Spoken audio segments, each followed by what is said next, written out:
Avril 1945. Berlin baignait dans un silence interrompu uniquement par l'écho des explosions lointaines et le fracas des bâtiments qui s'effondraient. Les rues, jonchées de débris et de vitres brisées, dégageaient une odeur âcre de poudre et de fumée noire qui s'élevait en colonnes sinistres au-dessus de la ville. Parmi les ruines, des soldats allemands épuisés avançaient avec des armes tremblantes, tandis que le rugissement des canons soviétiques se mêlait aux cris désespérés des civils, réfugiés dans les caves et les abris improvisés. Le ciel, lourd et gris, reflétait la désolation d'un régime vacillant dans ses derniers jours, et les affiches de propagande écaillées pendaient encore au mur, rappel cruel de l'idéologie qui s'effondrait. Chaque pas dans les rues dévastées semblait résonner comme un dernier écho de la puissance allemande déchue, et le vent froid portait les murmures de peur, d'attente et de résignation. Les commandants allemands, isolés dans des bunkers sombres, imaginaient encore un miracle, une percée qui ne viendrait jamais. Le temps s'écoulait avec une lenteur implacable, chaque minute rapprochant la ville de sa chute inévitable. Avril 1945. L'Europe était en ruine. Après 6 années de guerre totale, le Troisième Reich vacillait sous les coups répétés des Alliés. À l'est, l'armée rouge avançait sans relâche depuis les plaines polonaises jusqu'aux portes de Berlin. Depuis janvier 1945, les forces soviétiques avaient franchi la Vistule et le Oder, balayant les dernières lignes défensives allemandes, laissant derrière elles un sillage de villes détruites et de millions de réfugiés. La capitale allemande, autrefois centre d'un pouvoir absolu, était désormais un labyrinthe de ruines fumantes et de rues bouleversées par les bombardements alliés. Les commandants allemands, conscients de l'imminence de l'invasion, tentaient de maintenir une structure de commandement déjà fragmentée. Le général Gotthard Henrici, chargé de la défense de Berlin, savait que les forces dont il disposait étaient insuffisantes pour contenir l'avancée soviétique. Les divisions blindées et les unités d'infanterie manquaient de carburant, d'artillerie et de munitions. Les soldats, souvent très jeunes ou âgés, issus de la Volkssturm, avaient peu d'expérience et une motivation fluctuante. Hitler, enfermé dans son bunker sous la chancellerie, ordonnait des contre-attaques impossibles, refusant de reconnaître la situation catastrophique. À mesure que les chars soviétiques approchaient, la population civile se retrouvait prise dans une spirale de peur et de désespoir. Les habitants de Berlin, déjà éprouvés par des années de rationnement, de bombardements et de privations, étaient désormais confrontés à l'horreur d'une invasion inévitable.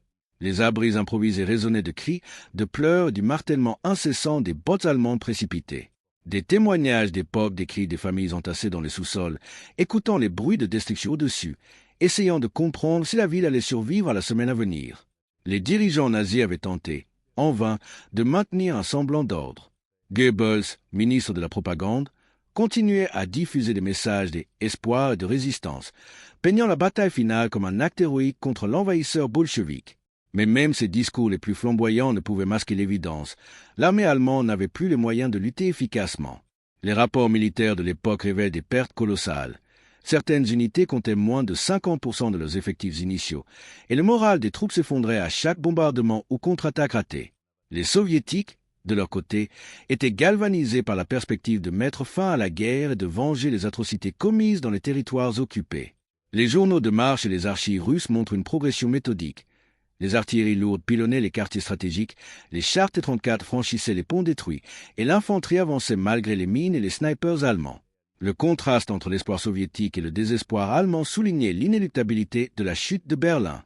L'enjeu n'était plus seulement militaire. Il s'agissait de la survie même de la capitale du Reich, symboliquement de l'idéologie nazie. Chaque rue perdue, chaque bâtiment détruit, représentait un effondrement de l'autorité allemande et de l'image de puissance que Hitler avait cultivée depuis 1933. Des archives montrent que les soldats allemands, confrontés à la réalité du bombardement et de l'encerclement, commençaient à douter de leur propre propagande. Certains tentaient de fuir vers l'ouest, espérant tomber entre les mains des forces américaines ou britanniques plutôt que de subir la vengeance soviétique. Malgré tout, Hitler et ses fidèles ordonnaient des contre-attaques miracles. Les blindés disponibles étaient dispersés dans des tentatives désespérées pour repousser les soviétiques, souvent à travers des rues détruites où la coordination devenait impossible. Les unités improvisées de la Volkssturm, composées d'adolescents et de vieillards, étaient jetées dans la bataille, armées de fusils obsolètes ou d'armes légères inadaptées. La tragédie de Berlin ne résidait pas seulement dans la destruction physique, mais dans l'illusion persistante d'un Reich capable de survivre. Chaque document, chaque témoignage, chaque rapport officiel souligne une vérité implacable. La ville était condamnée. Et dans cette condamnation, se dessinait un contraste poignant entre ce que l'Allemagne espérait et ce que la réalité imposait. L'histoire se préparait à écrire le dernier acte de la guerre européenne, et la semaine à venir serait la plus brutale, la plus décisive et la plus révélatrice de l'effondrement total du Troisième Reich. Alors que les chars soviétiques approchaient de Berlin, la ville elle-même était devenue un labyrinthe de destruction. Les bâtiments autrefois majestueux, les avenues larges et les monuments imposants n'étaient plus que ruines fumantes. Chaque rue pouvait être un piège, chaque coin une embuscade potentielle. Les ingénieurs militaires allemands avaient installé des barricades improvisées, des champs de mines et des postes de tir sur les façades effondrées, transformant la ville en une forteresse partielle. Les ponts sur la Spree avaient été dynamités, les voies principales minées, et même les stations de métro servaient de refuge et de position défensive. Malgré ces préparatifs, la réalité était brutale. Les unités de défense, composées pour beaucoup de la Volkssturm adolescents, vieillards et hommes insuffisamment formés, manquaient d'expérience et de coordination. Les vétérans encore disponibles étaient trop peu nombreux pour tenir un front continu. Certains étaient démoralisés, d'autres tenaient encore par un mélange de peur et de discipline imposée. Les témoignages de soldats allemands de l'époque révèlent un mélange de colère, de résignation et de confusion. Nous savions que nous allions mourir ici, mais l'ordre était d'avancer. Les bunkers et sous-sols de la chancellerie, de la gare centrale ou des quartiers gouvernementaux étaient remplis de conseillers, officiers fidèles de la propagande, essayant de maintenir un semblant de contrôle. Hitler, enfermé dans son Führerbunker, continuait à dicter des stratégies irréalistes. Il ordonnait des contre-attaques ponctuelles, la création de divisions miracles à partir de restes de troupes et de cadavres récupérés sur le champ de bataille, et même l'ultime mobilisation des civils pour défendre la ville. Goebbels et Himmler tentaient de maintenir la loyauté à travers des discours et des messages radio, mais le moral s'effritait. Chaque bombardement soviétique, chaque char détruit dans les rues de Berlin, témoignait de l'inéluctable effondrement du Reich.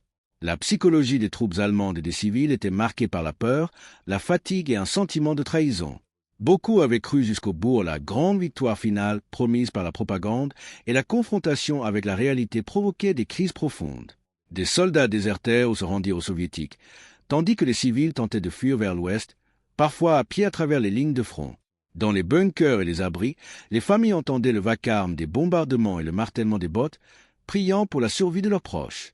Tactiquement, la défense de Berlin reposait sur l'espoir que la ville pourrait devenir un piège pour les soviétiques, ralentissant leur avancée et leur infligeant des pertes importantes.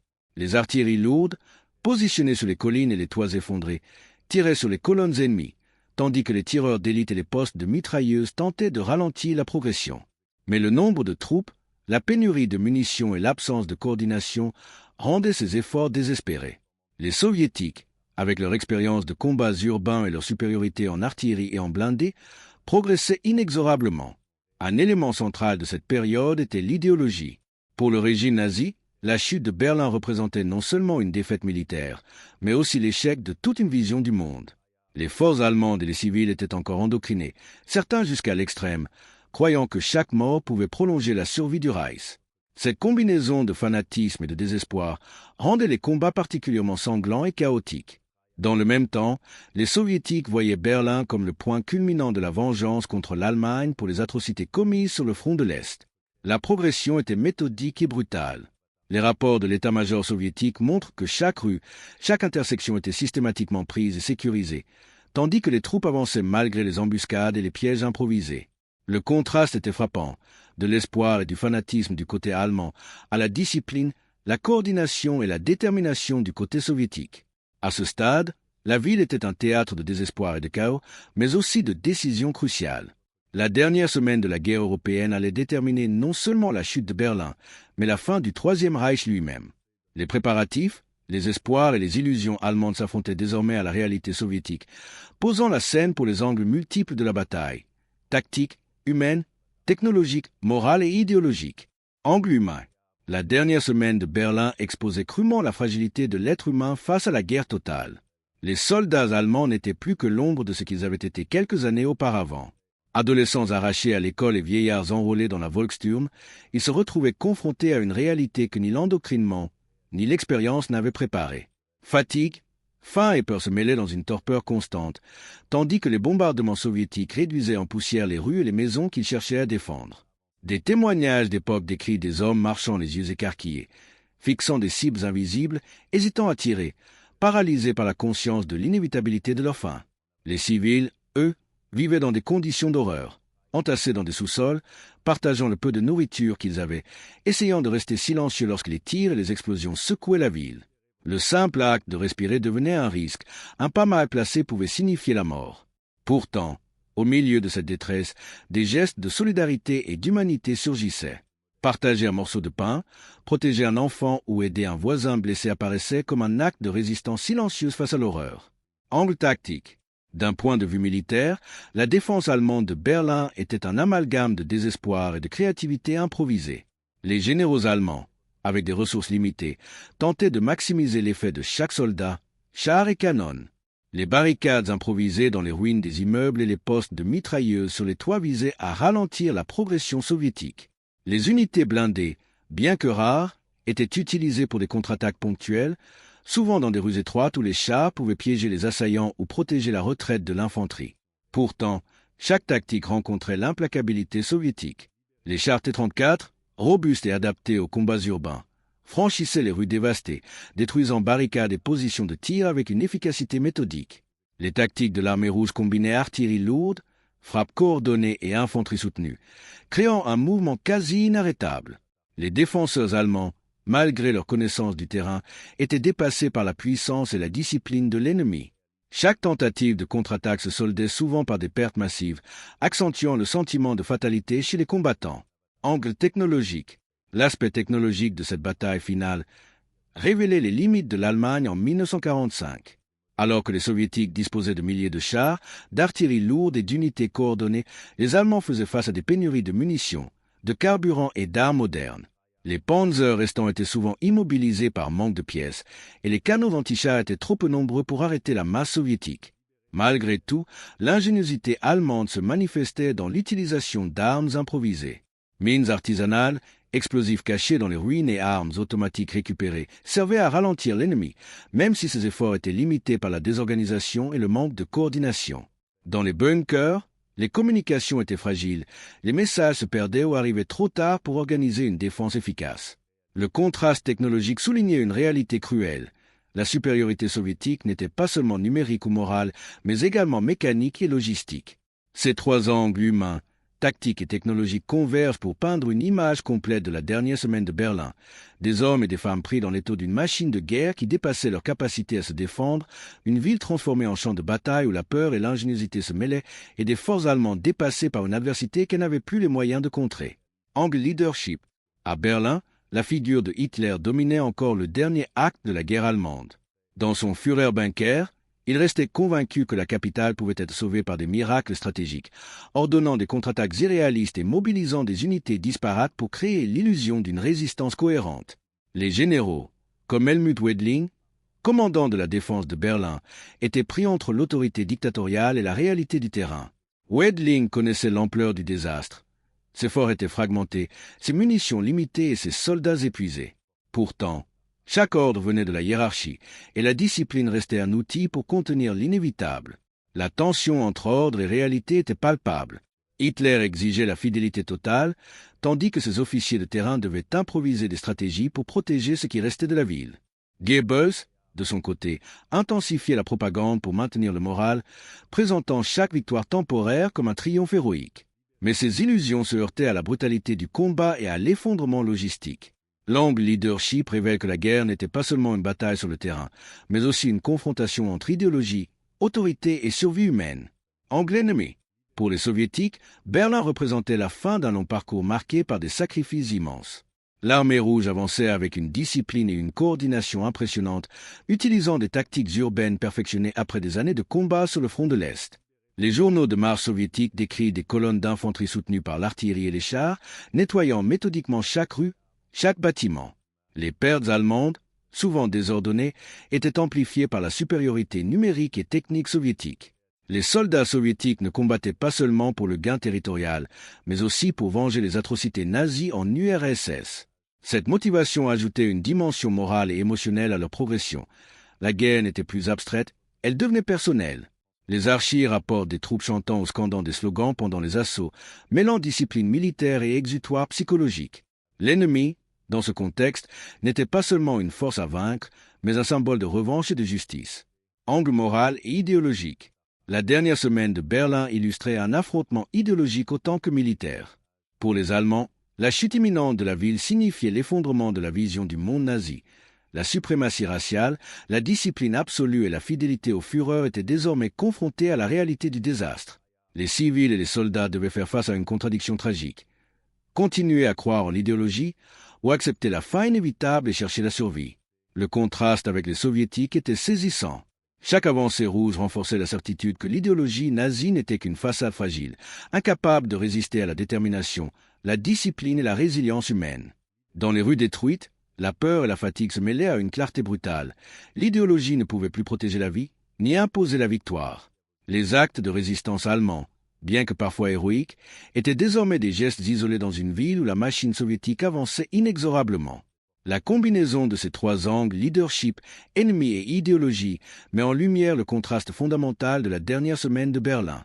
D'un côté, un régime obsédé par la survie et l'illusion, tentant de maintenir l'ordre et la discipline malgré l'effondrement des ressources et de la réalité.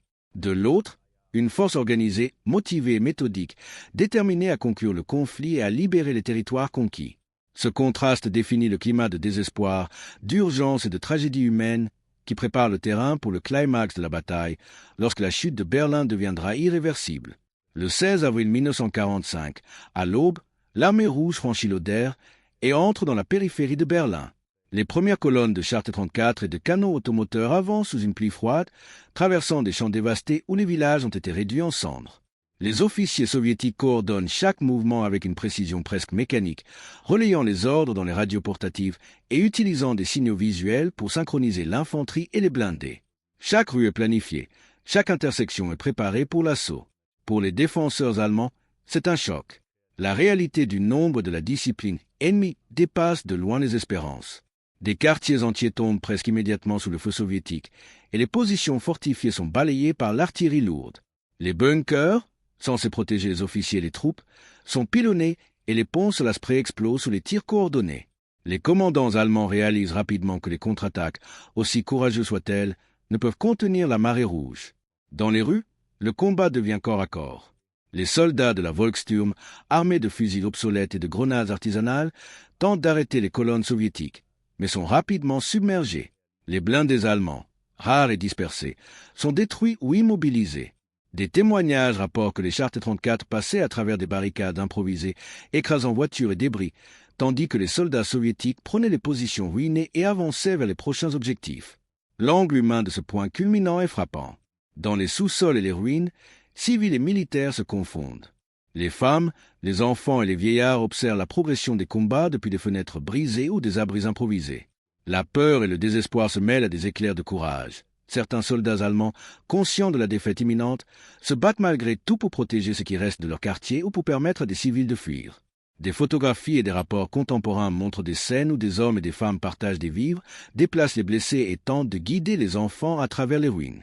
La supériorité soviétique se manifeste également par l'usage de l'artillerie de siège. Chaque quartier est systématiquement bombardé avant que l'infanterie ne progresse. Les canons de 152 mm pulvérisent des blocs entiers, et les obus incendiaires transforment les bâtiments en colonnes de flammes et de fumée noire. Les archives soviétiques indiquent que certaines divisions avançaient de manière presque mécanique, transformant la ville en un échiquier où chaque mouvement allemand était anticipé et neutralisé. Hitler, dans son bunker, observe ces nouvelles avec incrédulité et rage. Les ordres de contre-attaque sont envoyés tardivement, parfois dans des rues déjà occupées par l'ennemi. Les unités dispersées tentent de suivre ces directives, mais la coordination est impossible. La propagande officielle continue à affirmer des succès imaginaires, mais la vérité des combats s'impose. La chute de Berlin est imminente. Un moment critique survient lorsque les Soviétiques franchissent la Wilhelmstrasse et atteignent les abords du Reichstag. Le bâtiment, symbole du pouvoir allemand, devient le point focal de la bataille. Les combats à l'intérieur et autour de l'édifice sont violents, mêlant soldats allemands déterminés à tenir jusqu'au dernier souffle et soviétiques implacables dans leur progression. Chaque étage, chaque salle devient une scène de lutte intense, marquée par des tirs, des explosions et la panique croissante des défenseurs. Ce climax illustre le contraste entre l'espoir allemand et la réalité soviétique. Les défenseurs s'accrochent à des illusions de victoire ou à des ordres absurdes, tandis que les assaillants avancent avec méthode, discipline et motivation. La violence, Le chaos et la destruction atteignent leur paroxysme, faisant de chaque rue et de chaque bâtiment une bataille en miniature. Les pertes sont immenses et la survie semble aléatoire, mais la machine soviétique ne s'arrête pas. Alors que le Reichstag devient l'épicentre du combat, une réalité tragique s'impose aux soldats allemands et aux civils. La ville ne peut plus être sauvée. Les efforts héroïques, les barricades improvisées et les contre-attaques désespérées se heurtent à la supériorité écrasante d'une armée déterminée à conclure le conflit. Ce moment marque non seulement la fin d'une ville, mais le point de non-retour pour le Troisième Reich lui-même. Le 30 avril 1945, Berlin était devenu un enfer de ruines fumantes et de rues transformées en champs de bataille. Les forces soviétiques, après 2 semaines d'avancée méthodique, atteignaient le cœur de la ville, le Reichstag. Symbole absolu du pouvoir nazi, le bâtiment était désormais l'objectif ultime, et sa capture marquerait la fin symbolique du Troisième Reich. Les combats autour et à l'intérieur du Reichstag étaient d'une intensité presque inimaginable. Chaque pièce, chaque escalier, chaque fenêtre servait de scène à des affrontements violents, où la peur et le désespoir se mêlaient au courage et à la détermination. Les défenseurs allemands, bien que moins nombreux et épuisés, se battaient avec une férocité tragique. Des adolescents de la Volkssturm, des vétérans blessés et des officiers obstinés tenaient les positions malgré l'évidence de la défaite imminente. Dans les sous-sols et les caves du bâtiment, les combats étaient particulièrement rapprochés, mêlant grenades, tirs de fusils et mitrailleuses. Les pertes allemandes étaient massives, et chaque avancée soviétique semblait inarrêtable. À l'extérieur, l'artillerie soviétique pulvérisait les murs et les barricades, réduisant les positions allemandes en décombres. Les T-34 avançaient à travers les avenues détruites, écrasant les obstacles et fournissant un soutien implacable à l'infanterie.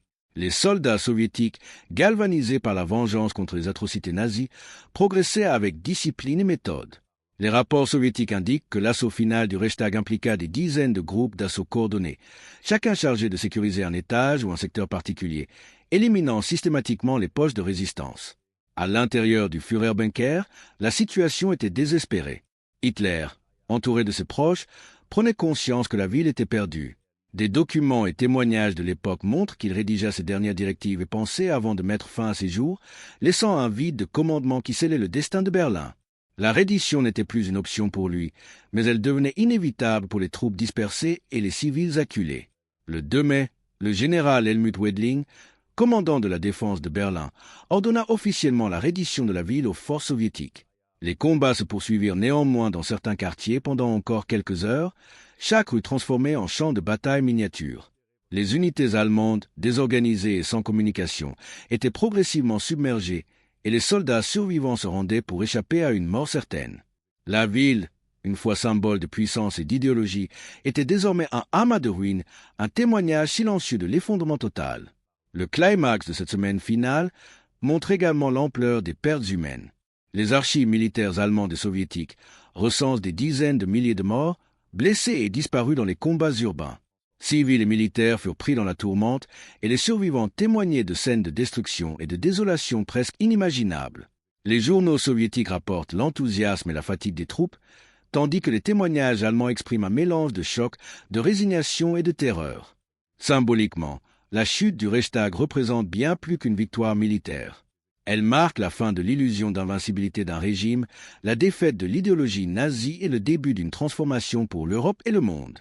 La capture du bâtiment, arborant désormais le drapeau soviétique au sommet, c'est un changement irréversible. La dictature qui avait plongé le continent dans la guerre totale s'efface devant la détermination et la méthode d'une armée organisée et motivée. Cette dernière semaine de combat révèle le contraste saisissant entre l'espoir obstiné et illusoire des Allemands et la réalité implacable des Soviétiques.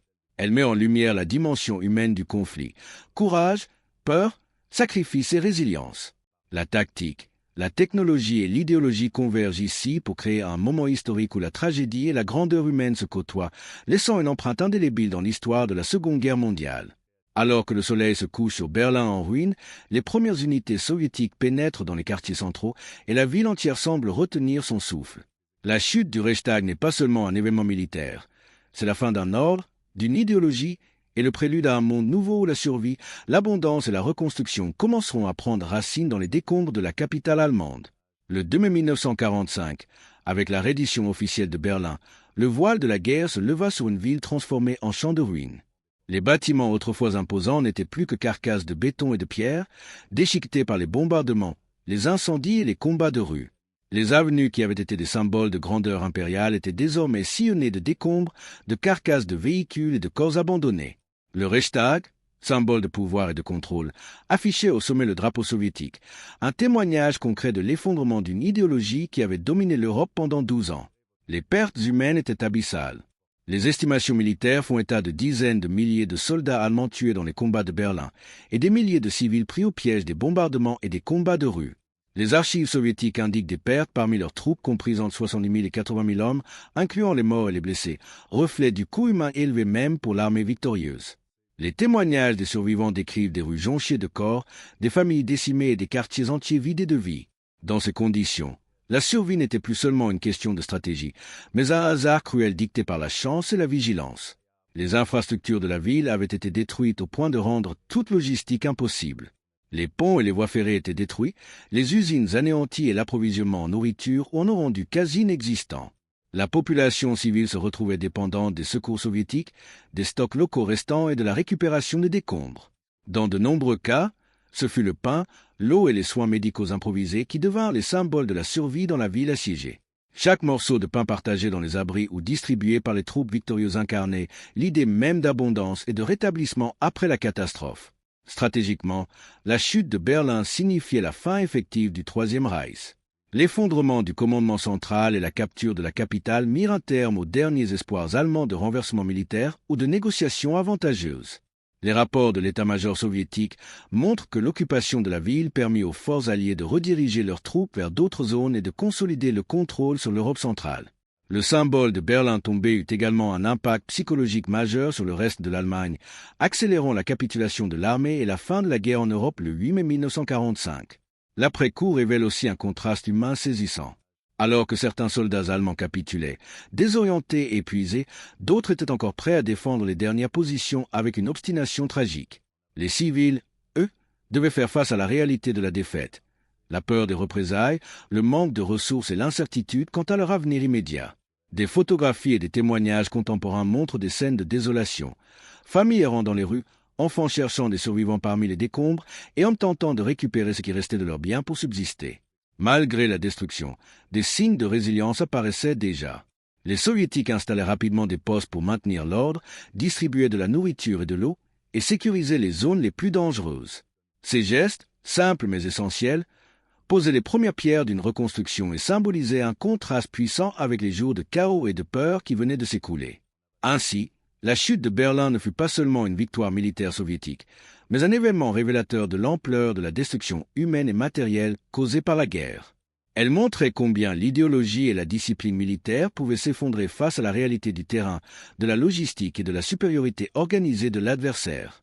La ville entière, dans ses ruines, racontait l'histoire d'un Reich tombé, mais elle commençait également à incarner les premières lueurs d'une humanité qui se relevait, fragment par fragment, dans l'abondance fragile et retrouvée de la vie quotidienne. Les jours qui suivirent la reddition de Berlin révélèrent l'ampleur des séquelles de la dernière semaine de la guerre. Les archives militaires et les rapports de terrain montrent une ville presque entièrement détruite. Les quartiers résidentiels étaient réduits à des amas de briques et de gravats, les infrastructures publiques étaient anéanties, et les usines, les voies ferrées et les ponts ne fonctionnaient plus. L'économie locale était paralysée, et la population civile se retrouvait à lutter pour des besoins élémentaires, nourriture, eau potable et soins médicaux. Les conséquences humaines étaient proportionnelles à la destruction matérielle. Des dizaines de milliers de soldats allemands avaient péri, et les survivants se retrouvaient prisonniers ou dispersés. Parmi les civils, beaucoup avaient été blessés, perdus ou traumatisés par l'expérience des bombardements, des combats de rue et de la peur constante. Les archives soviétiques et allemandes révèlent que les populations des abris improvisés avaient subi des conditions d'extrême détresse, allant de la faim à la maladie, amplifiant l'horreur de la chute de la capitale. Élimination du commandement central, combinée à la perte de la capitale, rendit toute résistance organisée impossible. Les alliés occidentaux purent réorienter leurs troupes vers d'autres zones, consolidant le contrôle sur l'Europe centrale et préparant le terrain pour la reconstruction d'après-guerre. La capture de Berlin démontra également l'efficacité des doctrines soviétiques de guerre urbaine, leur capacité logistique et leur discipline, contrastant avec la désorganisation et l'inefficacité des forces allemandes en déclin. Le choc psychologique de cette défaite fut immense. Pour les Allemands, Berlin symbolisait la puissance et l'idéologie nazie. Sa chute représentait un effondrement total de l'ordre et de la propagande. Les soldats et les civils furent confrontés à l'ampleur de la défaite, mais également à la nécessité de reconstruire leur vie dans un environnement hostile et inconnu. Les rapports de survivants parlent de villes silencieuses, d'une population épuisée et traumatisée, et d'une prise de conscience que la guerre, et non seulement le Reich, avait anéanti des générations. Pour les Soviétiques, la victoire à Berlin renforçait la légitimité politique et militaire de l'armée rouge, tout en posant les fondations de leur influence sur l'Europe de l'Est. L'occupation et le contrôle des infrastructures, combinés à l'installation de postes pour sécuriser la population, démontraient une approche stratégique visant non seulement à vaincre militairement, mais aussi à stabiliser et remodeler le territoire. Cette occupation initiale fut la première étape d'un redécoupage géopolitique qui allait définir le continent pendant des décennies.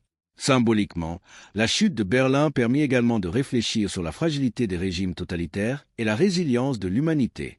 Le chaos et la destruction laissaient place à des gestes simples mais essentiels: la distribution de nourriture, la sécurisation des familles et la reconstruction des abris et des services élémentaires. Dans cette perspective, chaque morceau de pain, chaque rue sécurisée, chaque école rouvrant ses portes devint un symbole tangible de vie retrouvée, de survie et d'abondance après la catastrophe. Ainsi, la dernière semaine de Berlin et ses conséquences immédiates et à long terme ne se limitent pas à des chiffres ou à des destructions. Elle raconte l'histoire de la chute d'une idéologie, de la confrontation entre des forces humaines aux motivations et aux ressources contrastées, et de la capacité de la société à se relever après une destruction totale. La bataille finale de Berlin reste un témoignage poignant de la complexité de la guerre, de l'impact de la stratégie, du courage et de la résilience humaine, et de la nécessité de reconstruire non seulement les villes, mais aussi l'esprit des survivants. Alors que les flammes s'éteignaient sur Berlin et que la poussière des ruines retombait sur les avenues dévastées, un silence nouveau enveloppait la ville. La guerre, avec son chaos et sa destruction, laissait derrière elle non seulement des bâtiments effondrés, mais aussi une vérité plus profonde. Aucun pouvoir, aucune idéologie ne peut durer face à la réalité de la condition humaine. Les ruines témoignaient de la vanité de la force brute et de l'illusion d'invincibilité d'un régime. Pour les survivants, la fin de la bataille était le début d'une reconstruction fragile mais nécessaire.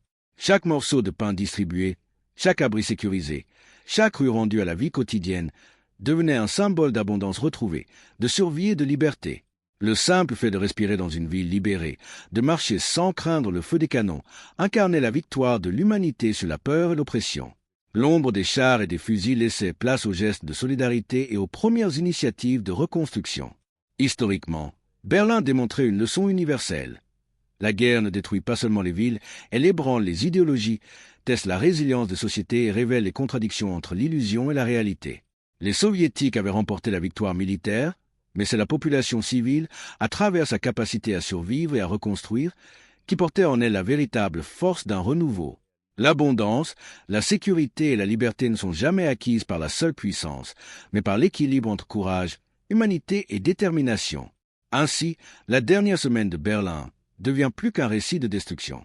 Elle devient une méditation sur le prix de la guerre, la fragilité des régimes totalitaires, la résilience de l'esprit humain. Chaque pierre tombée, chaque barricade franchie, chaque vie sauvée dans les ruines de la ville nous rappelle que même au cœur de la catastrophe, l'humanité conserve en elle la capacité de se relever, de reconstruire et de réinventer l'abondance et la liberté. Dans ce silence post-combat, la ville détruite n'est plus seulement le témoin de la fin du Troisième Reich. Elle est un symbole universel de la survie, de l'espoir et de la renaissance après la tempête.